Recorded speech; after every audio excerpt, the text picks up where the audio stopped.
All right, Brian, let's get started. I'm here. You know how valuable my time is.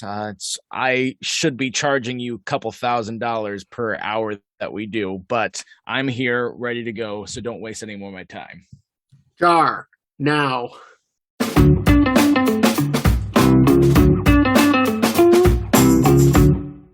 Hey everyone, welcome back to another great episode of TV Guys. I'm Matt, I'm Brian. and we are two men not living with a woman who just broke up with her fiance. We welcome to another Yep. New Girls episode, which is great. We love New Girls. We have some of our fans who are like, "Hey, I would listen to you guys if you did like a New Girl episode." And it's like, well, that's up our alley. I was gonna say you said New Girls instead of New Girl like two times already. So I'm glad you caught yourself. New Girls, they're multiple. We're gonna have spin-offs and all different types of stuff. Well, So this technically, from the guy's perspective, Jess and Cece were both new girls, so both it of them. could have worked, but that's just not the title of the show. True. And so was Allie, and so was what was it? What was the girl that sees that was like the three that triangle with Schmidt, Oh, Cece Elizabeth. and Elizabeth. Thank you. Gosh, Yes. I feel like in the last 30 seconds I've had like five different brain farts. I don't know what's going on. This might be a terrible episode. Remember when people used to say brain fart? That used to be super common. No one says that anymore. Remember when people used to say up your button around the corner? My son said that to me like a couple weeks ago. I'm like, you are not a 90s kid. What is this? And what you gotta do is you gotta sit your son down and just explain the '90s stuff, and then shove it up your butt. Well played. No, that's a good illusion. So what was the last episode that we did about New Girl? It was just episodes, right? Like what were Yeah. our favorite episodes? Yep. So That's New Girl right. is now only the third show that we have done more than one episode on. We did more than one Friends, more than one Office, and now more than one New Girl. I'm surprised we haven't done another Parks and Rec yet, because Parks and Rec is a top tier show. Oh, we will for sure. So if anyone has an Yep. idea of what we should do for Parks and Rec, let us know because coming at some point we will do a Parks and Rec episode. That was the most vague announcement. At some point in our tenure, we will do another Parks and Well, Rec. okay. So behind the curtain, we have about the next month planned out, and it's not in that. Me and Matt are planning to sometime in the next week or so plan out like June and July's schedule. So we'll see. Yep, we are on top of organization here at TV Guys. The studio. If you could see the video, you'd see people just walking around behind us hurriedly, carrying stacks of paper, handing them off. A lot of hustle going on. It's definitely not Matt in a disorganized closet and me with occasionally a cat showing his butt on the screen every now and then. But that cat, he moves with a purpose.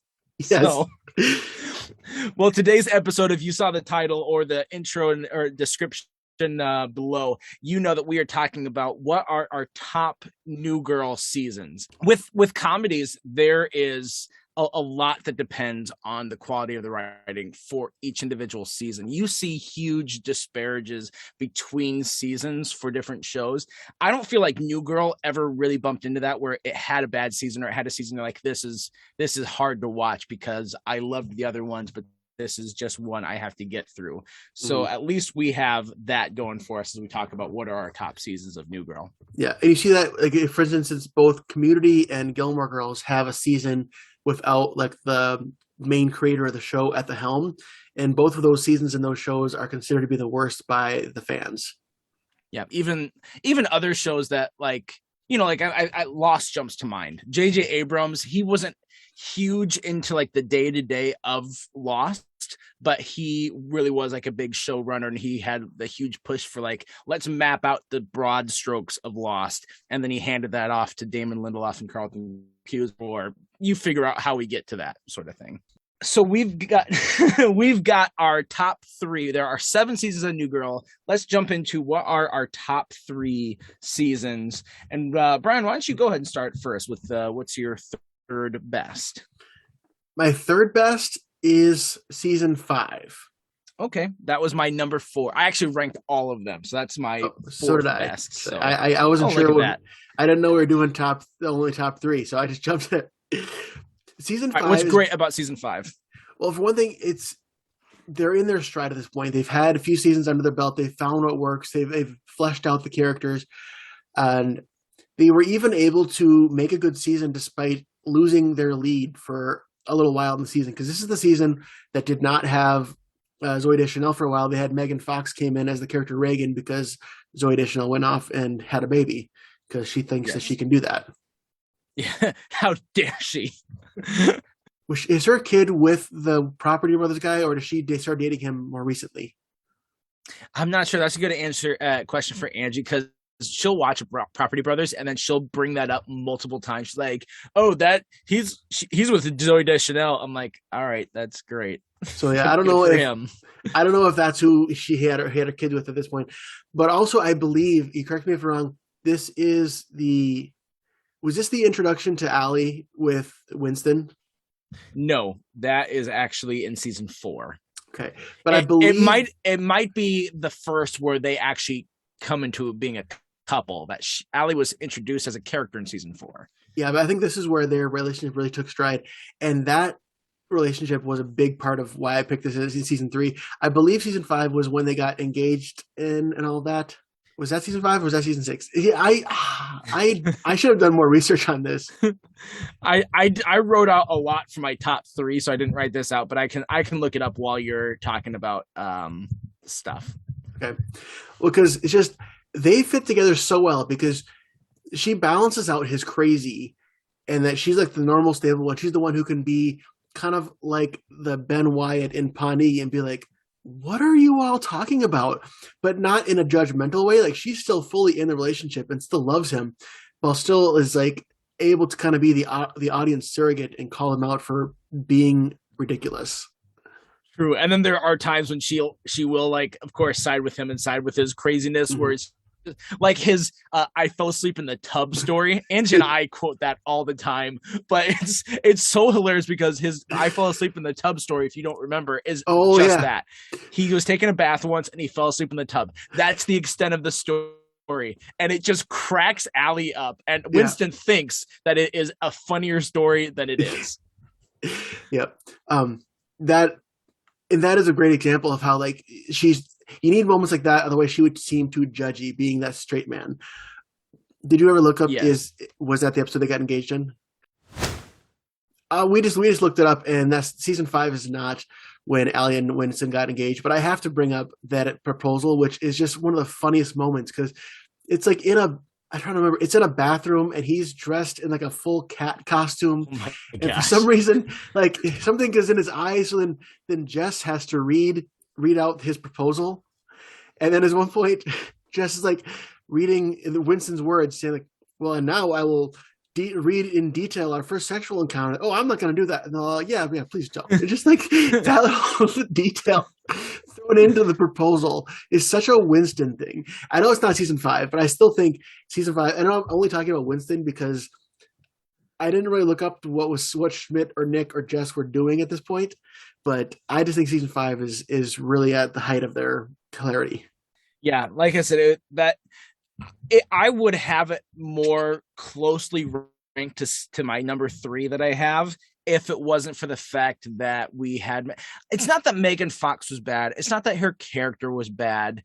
It just was a weaker character. Like, Allie is a great character, and she was a wonderful addition to the show.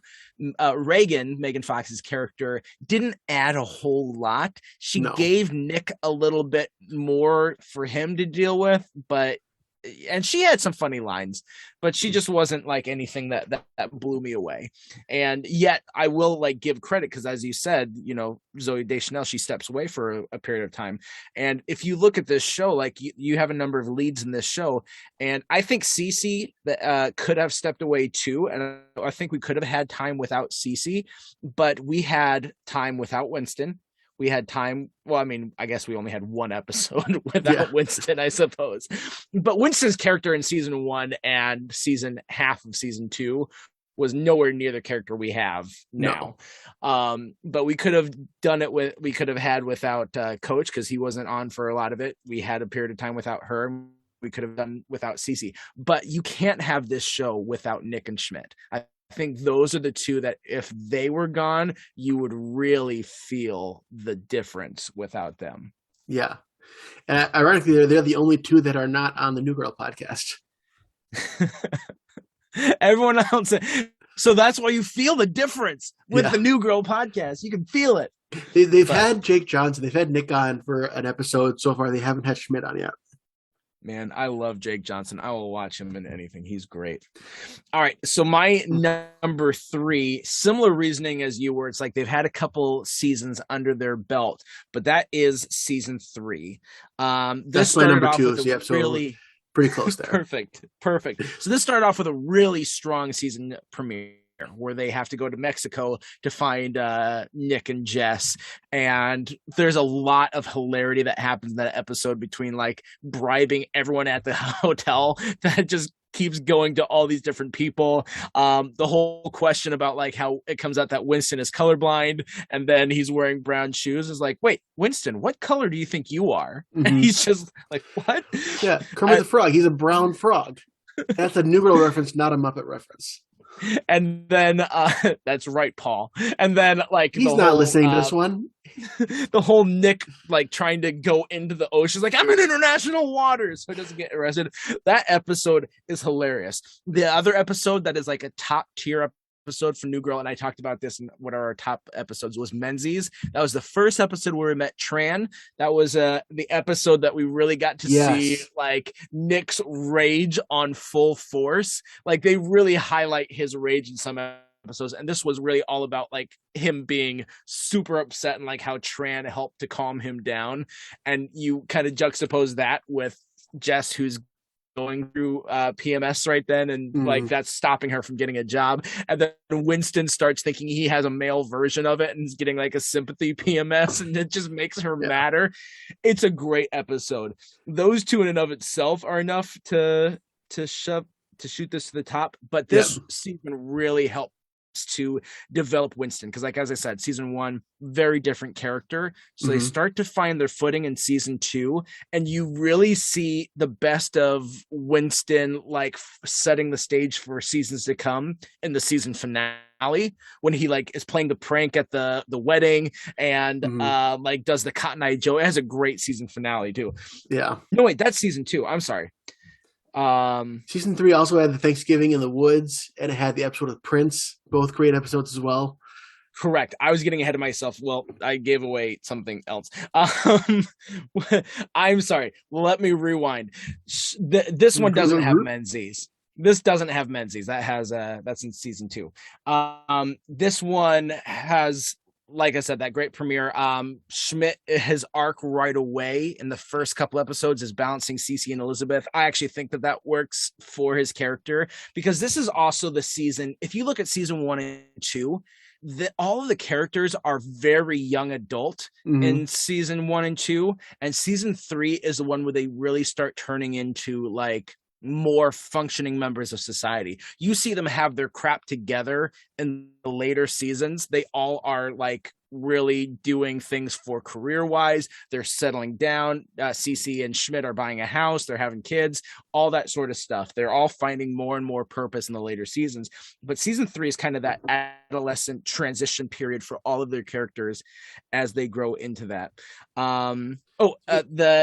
The other, so after Schmidt's arc where he has like the thing and then they break up and they all find out that he was dating 2 women at the same time, then he goes on this hunt to break up Nick and Jess, which is also really funny how he does it. What were you going to say?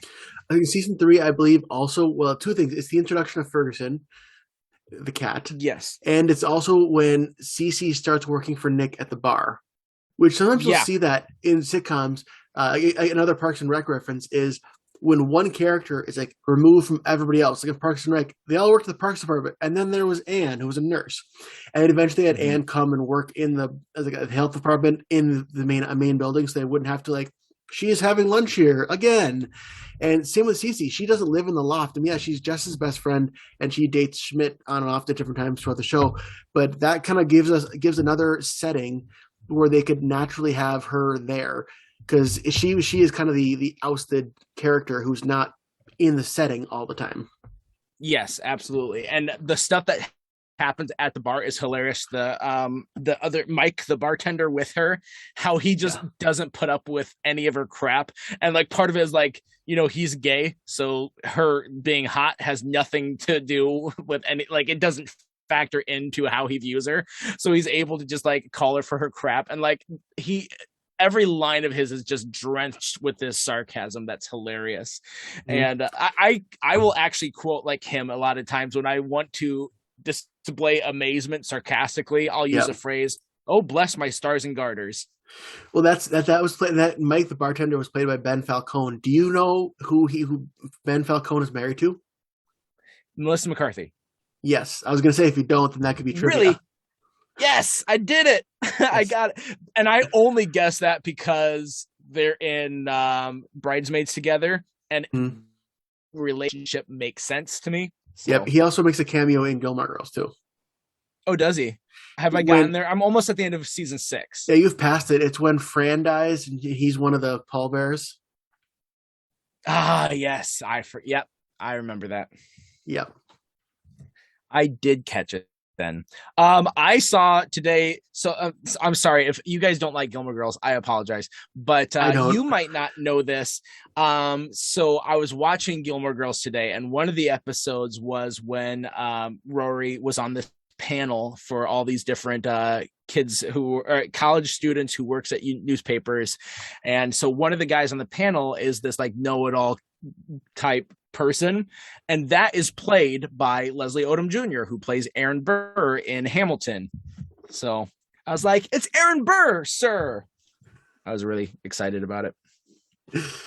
Yeah, we've been teasing Gilmore Girls for a while because you've been watching it for a while. I think we're a few weeks away from our Gilmore Girls episode, and then maybe this is like back when I was watching Chuck, and then for a stretch we were talking about Chuck every episode for a while. This is like this year's version of Chuck. This does not Gilmore Girls does not deserve to be mentioned like in every single episode. I'm so sorry. I know how you feel. For anyone out there who's like, gosh, why are they talking about Gilmore Girls again? Trust me, I get it. I think people who will choose to listen to a podcast about New Girl, there's a good chance they're also Gilmore Girls episodes. So this is probably the one to do it. That is a very fair point. And then you're also going to send me a lot of hate messages like, what's wrong with Gilmore Girls, Matt? I'm so sorry. What else? Oh, the episode called Double Dates in this season 3, is the one where Schmidt is found out about his cheating. And that's just a great episode because the B plot is absolutely hilarious, but the A plot is what you're there for. But the B plot is Winston wants to prove that he can get this table at this really chic restaurant.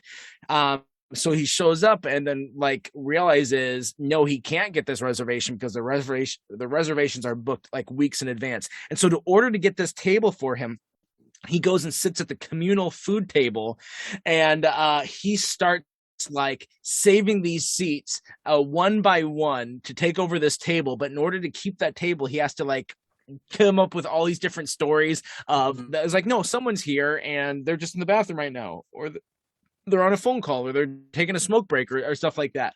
And the gymnastics he has to do to try and get this table saved for hours on end before they show up is just tremendous. Mm-hmm. But then the actual arc of it is really funny too, because Schmidt's just trying to like, what is it? Nick and Jess both know about it, and so Schmidt is trying to stop them from telling Cece, and so he's just going crazy about it, and he comes up with this lie to cover of like why everything is being so weird of like that Nick was cheating.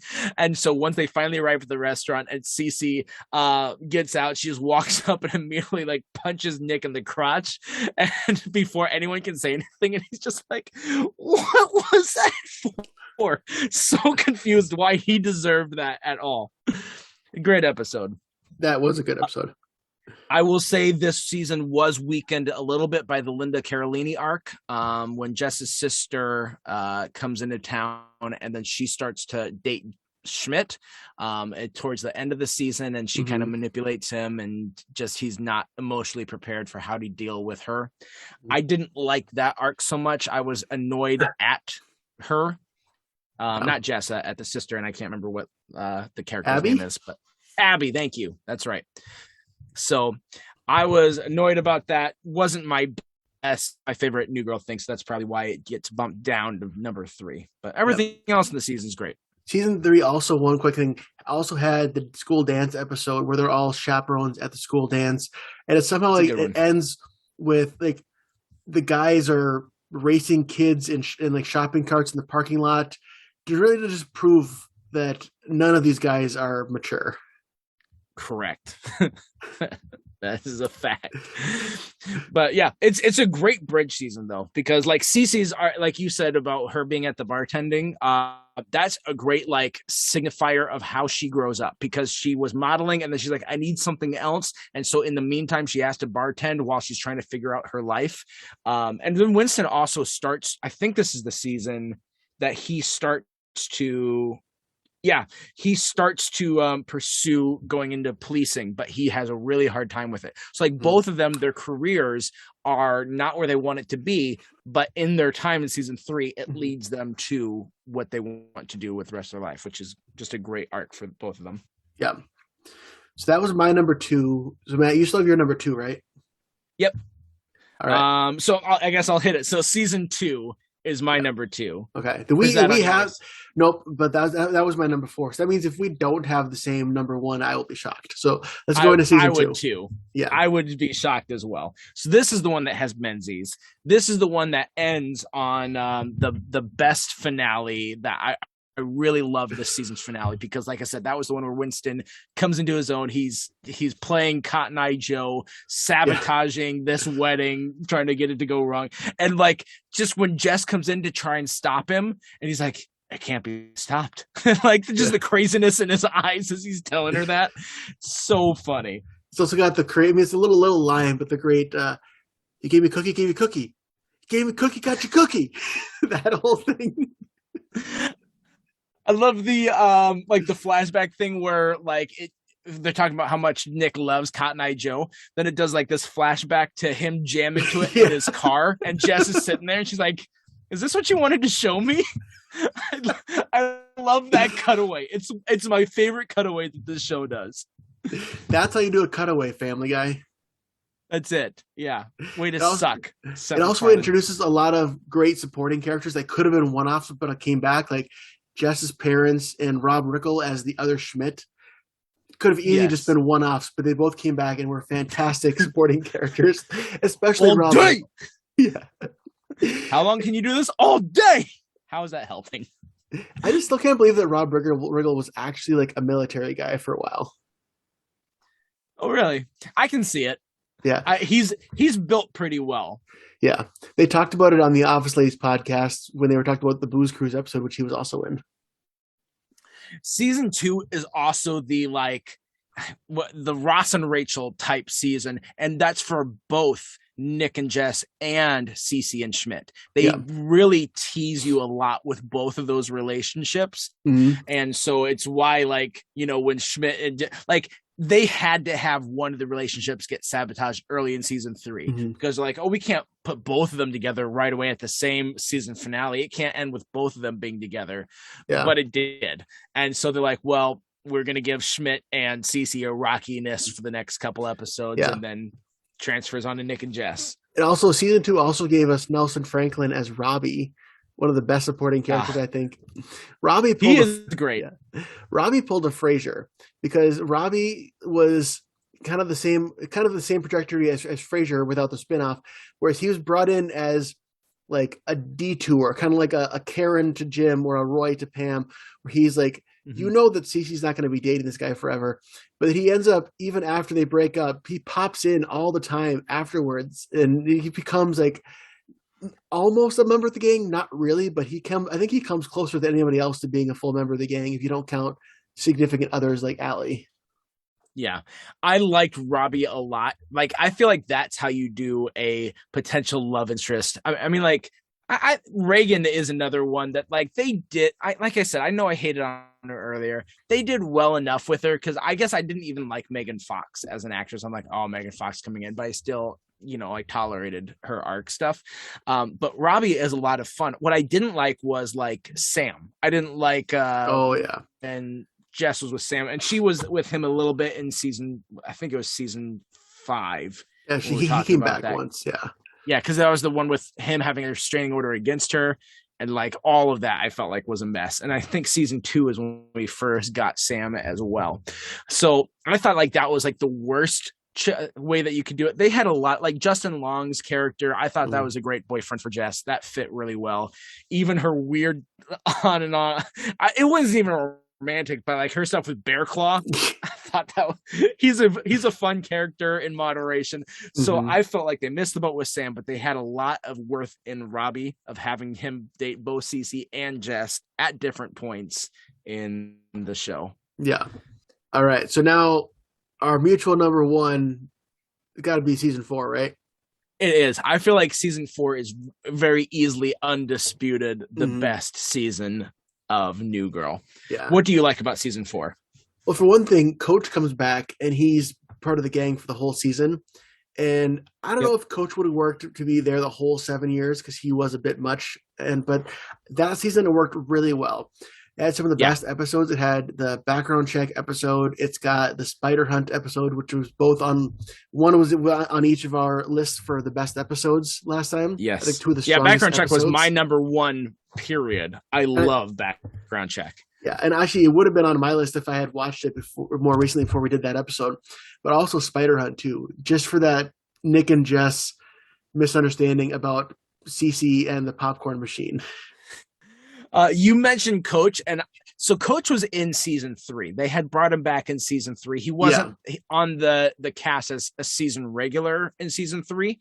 And in fact, there's a little bit of coachness that is missing in season 3 in terms of like, so they do something with him and Cece when he first comes back and they're like, oh, well, him and Cece are going to go on a date. That doesn't land. It doesn't really work. And I think maybe even the writers realize that and they get them out of that quickly. Or maybe they never intended it for it to be longer than like 3 or 4 episodes.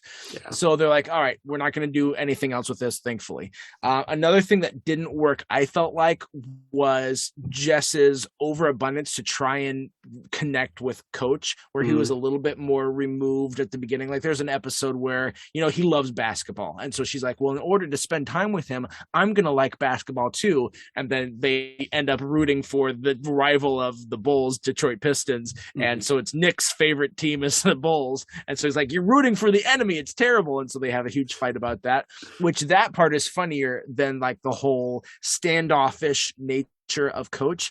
Because when he first comes back, he is still more bachelor, more selfish, more like, I don't understand why you guys are making all of these allotments for Jess and you're not being these bachelors anymore. But he quickly comes to terms with how Jess is, and he is at his best in season 4. They take off all of the gruff and all the crap that he brought in season 3, and he hits his stride in season 4. We're at the point at the end of season 4 when he leaves, you're like, oh, I like Coach. Where's he going? Where his intensity can work for laughs. Like when he's like, I want to find a kid to be Winston's sponsor kid. He comes with this like 4-year-old Mexican guy. Like, I love Mr. Winston's. we laugh at the sun. He tells me I can be anything, like statues of liberties.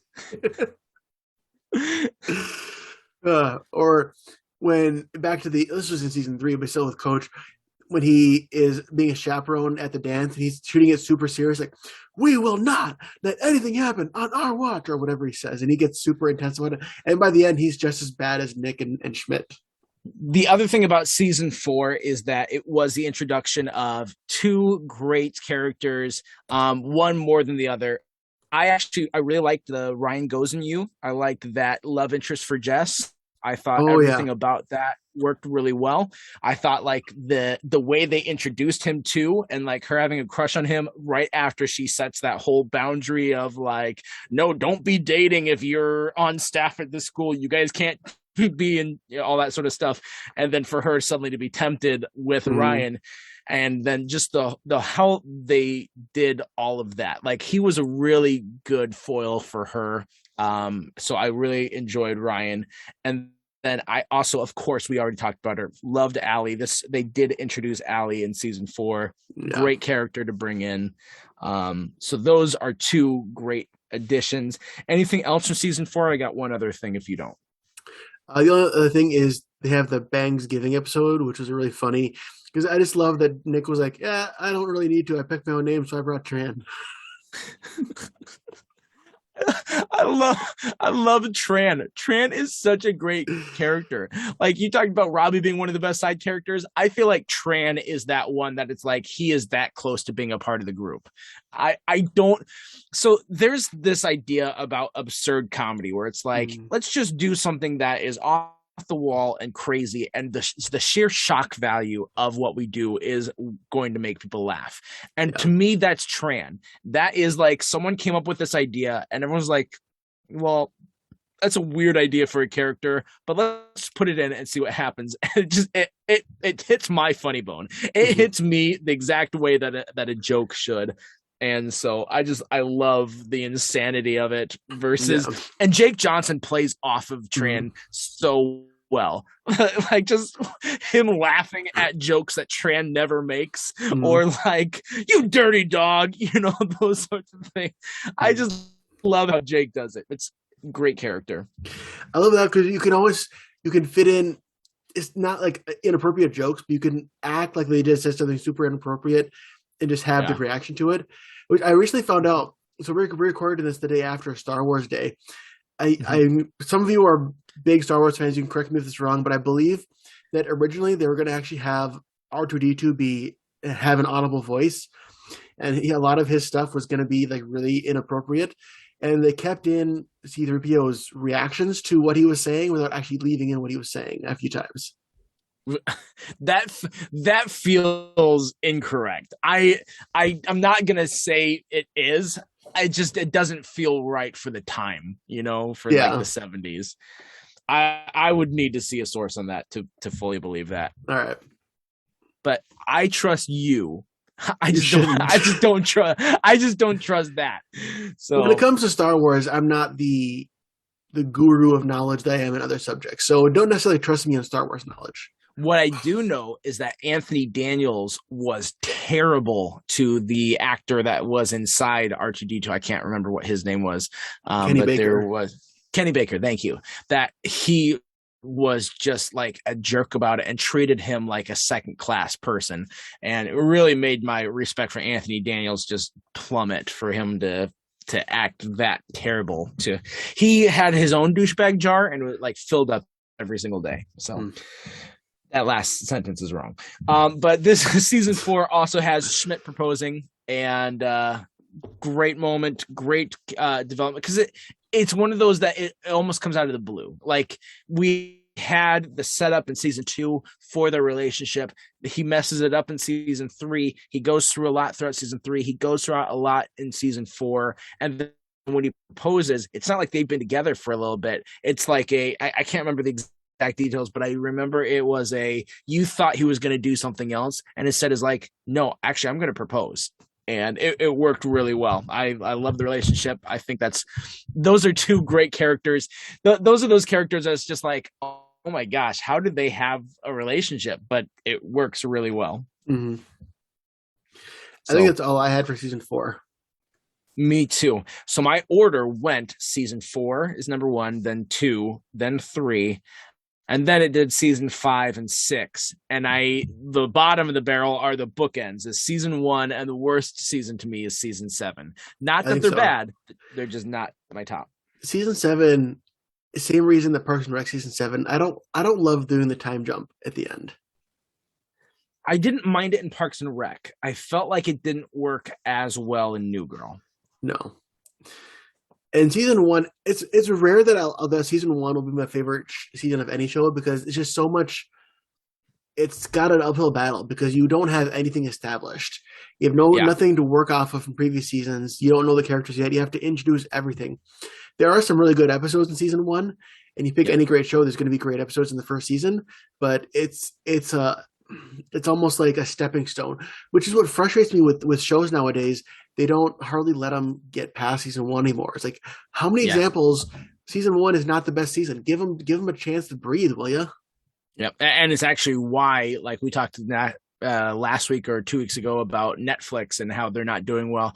And a part of it is that they don't let their shows breathe. They throw so much content out and like they're constantly coming up with new shows, but then they don't market it well, and they oversaturate their own system, and because of that, then there's no room for you to get attached to shows, and then they kill off all of these different shows that they have before they even get too far into it. It's like you look at how Disney Plus is doing. Disney Plus has done a really, really good model and shown any other streaming service that that's what they should follow. When they started with Mandalorian, of like, well, we're going to do one episode per week. We're going to go back to this formula. And that actually really works, especially for Disney Plus, because they do have a number of shows that they'll put out in any given month. But it's like they do have like their one big tentpole type one. We just got done with Moon Knight, and that took us about a month and a half. And now we're going to have Kenobi coming up, and that's going to take us about a month and a half. And so it's like it keeps you holding on to your Disney Plus subscription even for just those shows, but then there's other stuff on there as well, other great content, whereas like Netflix should do that. They should have these giant tentpole ones and they throw everything behind it and then put it out 1 week at a time and let you get accustomed to these great shows like that. Yeah, for sure. All right, that's all I really had. Do you have anything else before we jump into trivia? I don't. All right, so for trivia, last week we talked about what our best adapted shows were, and one of the shows that we talked about was Series of Unfortunate Events. My trivia was asking about, since Series of Unfortunate Events, the lead is Neil Patrick Harris, one of the other series regulars from How I Met Your Mother made an appearance in as a character for a couple different episodes in A Series of Unfortunate Events. And so I asked you, what was that actor or actress? And that was Kobe Smulders. She played the mom that you see in like that first episode, and she pops up a couple different times throughout the first couple seasons. Yeah, we're led to believe that they're the mother. She's the mother of the main kids, but it turns out she's the mother of the other set of children. Yes, spoilers. Ta-da! The show's been out for a while now. Yeah, like 4 years or 5 years or something. I think anybody who would want to watch that has already seen it. True statement. Speaking of Netflix, there you go. That's a Netflix show that was actually pretty good. So all right, yes. Go watch it. Also Stranger Things. We will be talking about Stranger Things. Their new episodes are premiering very, very soon.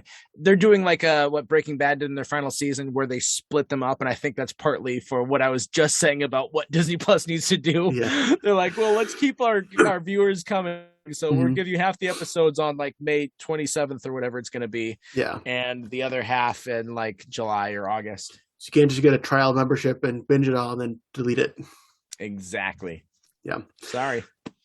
So I have a trivia for this week. So going in between seasons 4, going into season 5, they actually started filming season 5 before they even knew they were getting picked up.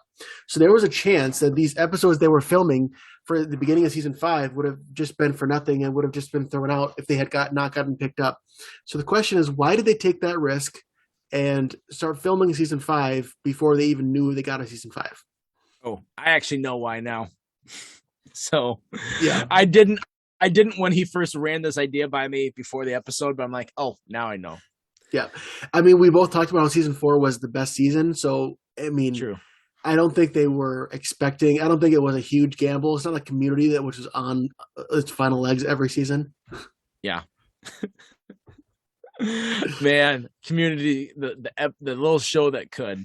It's crazy what shows will have to go through when they're like, we have no idea if we're getting canceled or not. And a couple of years ago during the pandemic, Joel McHale and Ken Jeong had a podcast that was maybe like a third about Community. But when they talked, the one thing they mentioned was they said that New Girl is, making it connected to this episode. Their like prop room had to be like professionally cleaned and dusted because of Zooey Deschanel's allergies or something like that. And then they're like, but our prop room at Community, I'm pretty sure we had a possum living there, and no one could figure out, so we just let him live there. Just like that's such a Greendale thing. It is. Well, and then the dean will like make it the school mascot somehow. Yep. That is. Well, hey, we always appreciate you guys listening to us, supporting us that way. If you want to keep supporting us, there's a lot of different things you can do. You can always, of course, subscribe to us, like our episodes, follow us on Facebook or on Twitter at TV Guys One. You can also even leave a review if you watch us on any like Spotify or Apple Podcasts or anything like that. Leave a review that makes our program or our episodes show up a little easier for others if we have higher ranking reviews. If you're going to leave a 1-star review, then just email us. But before we go, we have to tell them what we're doing next week. We do have to tell them what we're doing next week. Next week, we are trading shows. And so I am going to have Brian watch a show that he hasn't seen that I have, and he's going to have me watch a show that I haven't seen that he has. And so the show that I've been watching is What We Do in the Shadows. It was a movie first, but now, hey, that would have been a good one for the best adapted. It was a movie first, turned into a TV show. Show is great. And I'm going to have him watch episode 2 of the first season entitled City Council. And that's an episode that gets to feature Mark Proch a little bit more than some of the other ones I love do. Mark Proch. I do too. He's so funny. Give me some Nate action. Get some Nate. He's in one of our favorite seasons of New Girl too. Season 3, I think. He was part of the Cool Teacher Club. Oh, with Angela. Yep. Yep. I'm gonna give Matt One Day at a Time. This is the remake from 2017, not the one from the 70s. It's about the Cuban family, the Alvarez family, and I'm gonna have him watch season 3, episode 5, called Locked Down. And it's one of those bottle episodes where everyone has to just get crammed into the apartment. It's just a fun episode. You get everyone together. You get all the different personalities. I think it's a great showing of what the show is like. If you do a bottle episode right, it can be some of the best episodes of the series. Yes.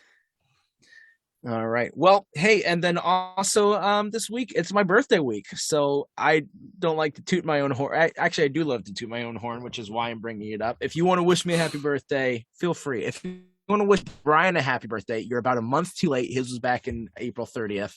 Yep. But see, I decided not yours. to make. I decided not to make my birthday a big deal and announce it. I missed yours by a couple days. Actually, I remembered it on Monday, on May 1st, and I was like, oh, I missed it by like a day, but I can't say anything, so now I'm saying something. Happy late birthday, Brian. Happy birthday. You know what? Happy birthday to you in advance. On my birthday, I went somewhere that you and I have been together.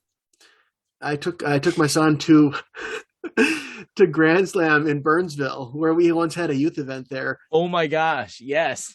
See, your excitement did not match the content of what you're saying. It's like, guess who I met? Who? A crossing guard. Oh, great. Well, they do keep us safe. I mean, they are the guardians of the pathway. They do. But then the added reveal was like finding out like this crossing guard is actually like famous or something like that. So yes, now I understand your excitement of Grand Slam. That was a night. Boy. Yeah. Oh, I'm still tired thinking about that night, actually. Yep. I believe that was an event. I talked to my sister about this. I don't know if she remembered that it was an all-nighter youth event. So Matt and I were youth leaders back at the time. And I believe that Laura and the other female leaders, they left and said, oh, we're too tired. We have to go to sleep. They left us and Paul and the other guy leaders in charge of all the youth students by ourselves.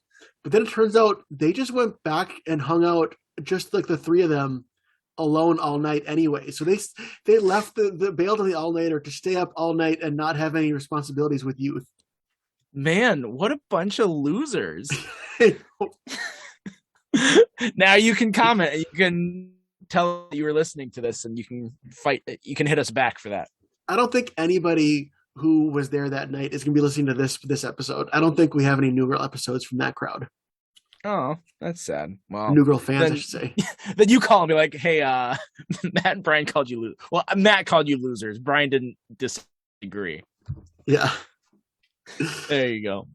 All right. Well, hey, thanks again, guys. Have a great week. Have a great month. May is awesome. It's a lot of fun. It's my favorite month because of my birthday and now because of my anniversary too. It's a great month. But until next time, I'm Matt. I'm Brian. I forgot my name. And we're reminding you to stay tuned and keep watching. See, I'm going to keep in that little bit when you said I forgot my name because that's funny. Yeah, that's completely fine. That dopiness is part of our charm.